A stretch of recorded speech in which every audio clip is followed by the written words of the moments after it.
ఉత్సాహగానము చేయుచు ఆయన సన్నిధికి రండి. 100వ కీర్తన 2వ వచనం.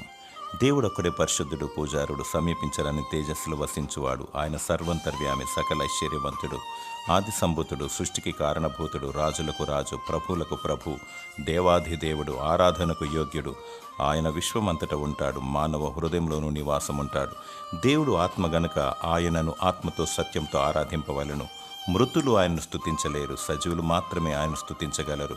చాలామంది ఆత్మీయంగా చచ్చిన వారుగా ఉన్నారు. జీవిస్తున్నామన్న పేరు మాత్రం ఉంది కానీ వారు మృతులే.